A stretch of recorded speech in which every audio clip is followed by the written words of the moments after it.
Good evening बच्चों, कैसे हो सब लोग? सब अच्छे होंगे। बच्चों, आज की जो हमारी ये वीडियो है वो डेडिकेटेड है उन पेरेंट्स को जो अपने बच्चों की पढ़ाई के लिए अपनी औकात से बाहर, अपने गिरेबान से बाहर रिस्क लेने को तैयार रहते हैं। लेकिन ये वीडियो का टॉपिक नहीं है। मेरा आभार है उन गार्जियंस को, मेरा सलाम है उन गार्जियंस को जिन्होंने अपनी बच्चों की परवरिश के लिए अपनी औकात से बाहर जाने की अपनी उनकी जो मंशा होती है, वैसे गार्जियंस को मैं सलाम करता हूँ। वो आपके गार्जियन हो सकते हैं, इसके गार्जियन हो सकते हैं, सभी बच्चों के गार्जियन हो सकते हैं।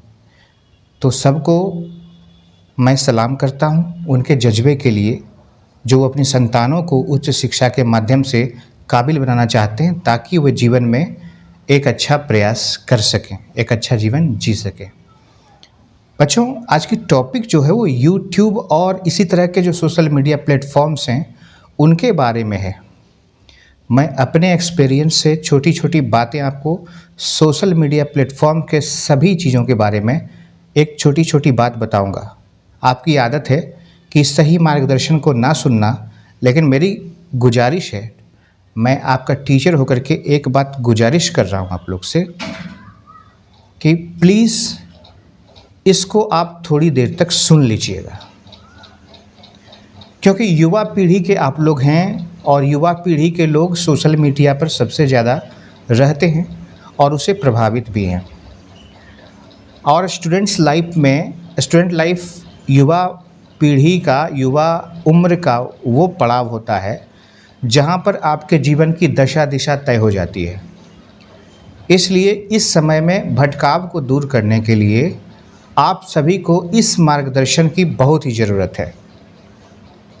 मैं इस पूरी वीडियो में बिल्कुल नहीं कहूँगा, एक बार भी नहीं कहूँगा कि आप सोशल मीडिया को छोड़ दीजिए, वो सुपरफिशियल बात हो जाएगी। आप किसी को सोशल मीडिया से दूर नहीं कर सकते।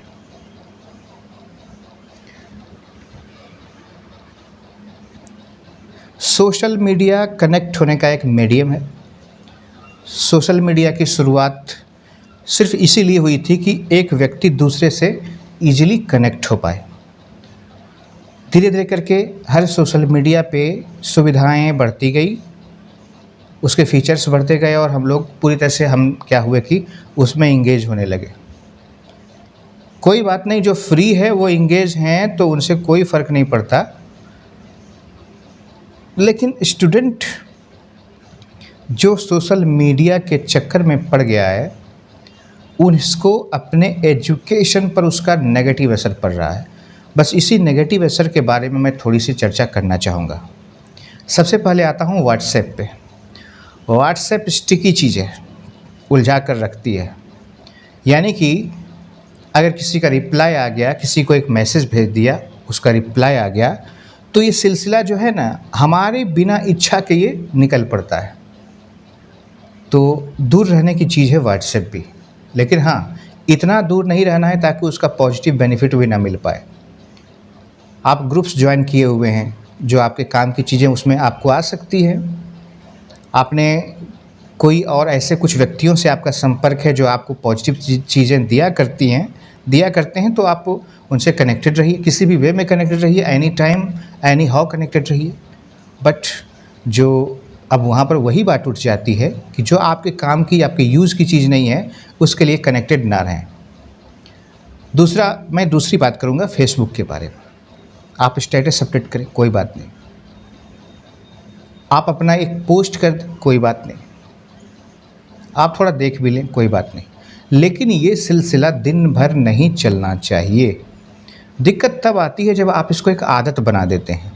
और ये फेसबुक देखने का अगर आपको एक लत लग जाती है, आदत लग जाती है, जैसे मुझे भी लगी हुई है, तो फेसबुक देखने की जो लत लग जाती है तो फिर उसे छोड़ना खास उसी तरीके से मुश्किल होता है जैसे एक नशे को छोड़ना। एक जो नशा करने वाला है उसको बोलो कि नशा छोड़ दो, तो वो वादा तो कर देगा उस वक्त, लेकिन बेसिकली वो छोड़ नहीं पाता। उसके साथ साइकोलॉजिकल इश्यूज आ जाते हैं, वो नहीं छोड़ पाता है। खास यही जो आपके अंदर किसी सोशल मीडिया के प्रति इतना लगाव हो जाएगा तो आप उसको नहीं छोड़ पाएंगे। और सबसे लास्ट में और सबसे ज़रूरी बात मैं करूँगा, आज पे सबसे ज़्यादा स्टूडेंट्स और युवा भरोसा भी करते हैं और टाइम भी बिता रहे हैं, और वो है यूट्यूब। और मैं भी अभी आपको यूट्यूब के माध्यम से इंटरेक्ट कर रहा हूँ। ये तो कभी मैं नहीं कहूँगा किसी सोशल मीडिया प्लेटफॉर्म के बारे में कि वो ख़राब है, वो बेकार है, वो किसी काम की चीज़ नहीं है। बिल्कुल काम की चीज़ है। किसी भी चीज़ को जब बनाया जाता है ना, तो एक काम के लिए बनाया जाता है, एक पॉजिटिव वर्क के लिए बनाया जाता है। लोग उसका क्या करते हैं, बेजा इस्तेमाल करने लगते हैं। ख़ास उसी तरीके से अगर कुल्हाड़ी है तो उसे पेड़ काटने के लिए, लकड़ियाँ काटने के लिए बनाया गया था, ताकि हम उस लकड़ियों को जलावन में यूज़ कर सकें या किसी और काम में यूज़ कर सकें। लेकिन अगर उस कुल्हाड़ी का यूज़ कोई किसी को मारने के लिए कर दे तो फिर उसका गलत इस्तेमाल हो गया। तो ख़ास इसी तरीके से यूट्यूब एक महासमुद्र है। उसमें आपके पास हर तरह के कंटेंट्स उपलब्ध हैं। ऐसे ऐसे कंटेंट्स हैं जो आपको ऊंचाइयों तक पहुंचा सकते हैं, आपके ज्ञान के लेवल को उच्च स्तर तक पहुंचा सकते हैं, आपके जीवन को उपयोगी बना सकते हैं। तो ऐसे भी वीडियो हैं जो आपको इंगेज तो कर सकते हैं, लेकिन जीवन में कुछ भी पॉजिटिव नहीं दे सकते। जहाँ पर आप वीडियो देखते हैं उसके जस्ट नीचे आप पढ़ रहे हैं, आपने अपना माइंड का कॉन्फिडेंस बनाया हुआ है, आप पढ़ रहे हैं, यूट्यूब पे अच्छी चीज़ें देख रहे हैं, लेकिन आप नीचे जो सजेशन लिस्ट में वीडियोज़ आते हैं उसको तो रोक नहीं सकते। तो उन सजेशन लिस्ट में कुछ ऐसी इंटरेस्टिंग, कुछ ऐसी टाइटल वाली वीडियो आ जाती है जो आपको मजबूर कर देती है उसको देखने पर, और आप सोचते हैं कि उसको 2 मिनट देख करके मैं बंद कर दूंगा। तो ऐसे हम लोग दूध के धुले हुए होते नहीं हैं। एक्चुअली क्या है कि हमारा मन इतना ज़्यादा चंचल है कि किसी चीज़ को देखने के लिए जब तैयार होता है तो फिर उसके बारे में, उसके नीचे फिर कुछ नया आ जाता है, फिर उसको देख डालते हैं, फिर उसके नीचे हम पूरा का पूरा रिसर्च करने पर लग जाते हैं, या पूरा का पूरा अपने आप को एंटरटेन करने पर भी लग जाते हैं। Entertainment is not bad. मैं फिर से आपको दोहरा रहा हूँ, एंटरटेनमेंट कुछ भी बुरा नहीं है, लेकिन अति हर जगह वर्जित है। आप हर चीज़ का समय लेके आपको करना है। एंटरटेनमेंट कब होना चाहिए वो समय पे आप कीजिए, कोई परेशानी नहीं है। एंटरटेनमेंट भी आपके लिए बहुत ज़रूरी है, लेकिन वो एंटरटेनमेंट एक निश्चित समय के लिए, एक फिक्स टाइम फ्रेम के लिए होना चाहिए, और हरदम नहीं होना चाहिए, क्योंकि आपका जो मेन काम है वो पढ़ना है। आप यूज़फुल कंटेंट्स देखते हैं तो आपको किताब में कितने देर पढ़ना है और यूट्यूब पे कितनी देर देखना है, इसके बीच भी रेशियो बना करके चलना है। क्योंकि यूट्यूब बहुत बड़ा मीडियम तो हो जाए, लेकिन आपको भी पता है और आपने महसूस भी किया होगा कि यूट्यूब पे एक्स्ट्रा बातें तो सीख सकते हैं, लेकिन पूरा का पूरा कोर्स नहीं किया जा सकता। और जो लोग बाहर से वो कोर्स ख़रीदते हैं तो वो, मैं उनको बता देना चाहता हूँ कि ये कंप्लीट नहीं होता। कोई भी यूट्यूब का कोर्स कंप्लीट नहीं होता।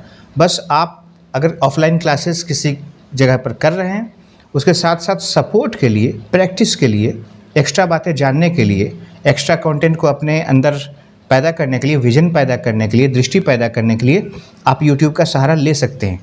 नए नए टीचर्स के कंटेंट्स हैं, अच्छे अच्छे टीचर्स के कंटेंट हैं, अच्छे अच्छे टॉपिक्स हैं। उनको समझाने का विजुअल तरीका भी कहीं पे हो सकता है जो आपको समझ में आ जाए। लेकिन आप ये नहीं कर सकते कि पूरा का पूरा कंपटीशन या पूरा का पूरा विषय आप सिर्फ यूट्यूब के माध्यम से पढ़ सकते हैं। तो आपको बैलेंस बना करके चलना होगा बुक्स और ऑनलाइन जितने भी टीचिंग मीडियम्स आते हैं उनके बीच में। एक बैलेंस जो होता है, अगर आपको आपके उम्र में भटकाव आना, किसी चीज़ के प्रति आकर्षित होना, खास करके वैसी चीज़ें हमें ज़्यादा आकर्षित करती है जो हमारे लिए उपयोगी नहीं हुआ करती है। ये हर एक के जीवन का अनुभव है, खुद का अनुभव है। जब सब कुछ हमारे हाथ से निकल जाता है तो उसके बाद प्रयास करने को जब हम लोग आते हैं तो उस प्रयास का कोई फल नहीं मिलता, कोई प्रतिफल नहीं मिलता।